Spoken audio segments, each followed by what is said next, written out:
Bismillah. Assalamualaikum warahmatullahi wabarakatuh. Perkenalkan, nama saya Fitra Ramadhani dari Prodi Desain Komunikasi Visual kelas B dengan dosen pengampu yaitu Bapak Dian Cahyadi, SN MDS.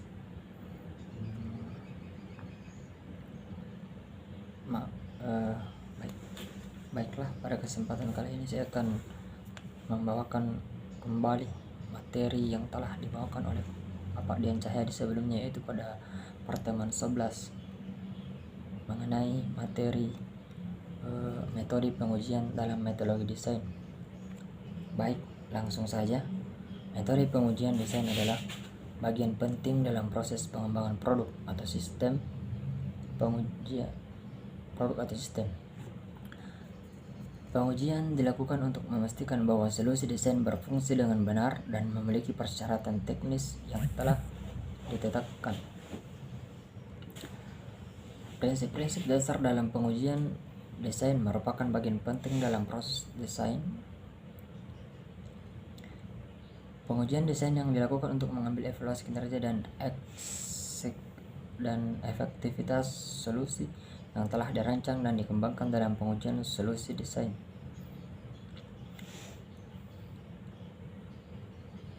Terdapat beberapa prinsip dasar yang harus diperhatikan untuk memastikan hasil pengujian yang valid dan akurat.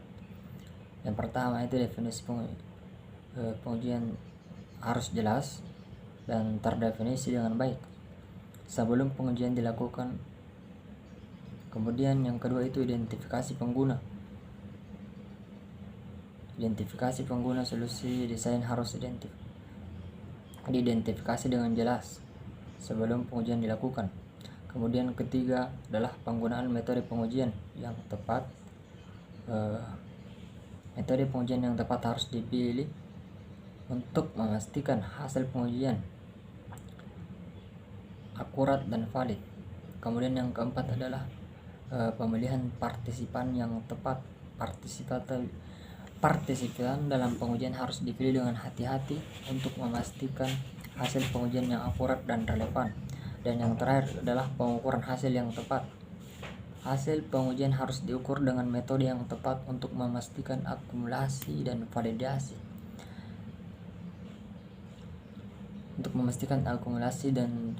Hasil. Oke, selanjutnya yaitu teknik pengujian kualitas produk dan sistem. Teknik pengujian kualitas dan produk.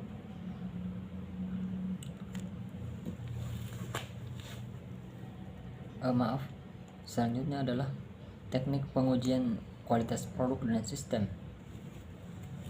Teknik pengujian kualitas dan produk dari produk dan sistem adalah proses pengujian yang dilakukan untuk menilai kualitas produk atau sistem yang telah dirancang. Hal ini dilakukan untuk memastikan bahwa produk atau sistem dapat berfungsi dengan baik dan memenuhi kebutuhan pengguna serta spesifikasi teknis yang telah ditetapkan.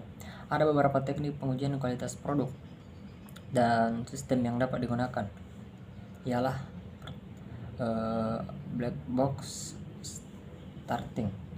Teknik ini digunakan untuk menguji fungsionalitas produk atau sistem tanpa mengetahui detail implementasi dan kode program yang digunakan. Uji coba ini dilakukan dengan memberikan input tertentu dan mengamati output yang dihasilkan untuk menentukan apakah produk atau sistem yang telah memenuhi persyaratan yang telah ditetapkan telah memenuhi persyaratan. Kemudian yang kedua ialah white box. Teknik ini dilakukan dengan memeriksa kode program yang digunakan dalam membuat produk atau sistem dan menguji setiap bagian dari tersebut. Hal ini dilakukan untuk menemukan bug atau kesalahan yang mungkin terjadi pada produk atau sistem dan memastikan bahwa produk atau sistem berjalan dengan baik. Ketiga ialah regression testing teknik. Teknik ini dilakukan untuk memastikan bahwa perubahan atau perbaikan yang dilakukan pada produk atau sistem tidak mempengaruhi fungsionalitas yang telah ada sebelumnya. Dalam hal ini, pengujian dilakukan dengan menguji kembali setiap fitur yang telah ada sebelumnya untuk memastikan bahwa perubahan atau perbaikan tidak mempengaruhi fungsi yang realitas tersebut. Keempat ialah user acceptance testing, atau teknik ini dilakukan untuk menguji produk atau desain dengan cara meminta pengguna untuk menguji dan memberikan umpan balik terhadap produk atau sistem tersebut. Hal ini dilakukan untuk memastikan bahwa produk atau sistem dapat memenuhi kebutuhan dan harapan pengguna jaringan. Terakhir ialah performance testing. Teknik ini digunakan untuk menguji kinerja produk atau sistem dalam situasi yang berbeda-beda, seperti juga pengguna yang berbeda atau volume data yang berbeda. Hal ini dilakukan untuk memastikan bahwa produk atau sistem dapat berjalan dengan baik dalam berbagai kondisi. Baik, saya kira sampai di sini penjelasan dari saya. Mohon maaf apabila ada salah kata.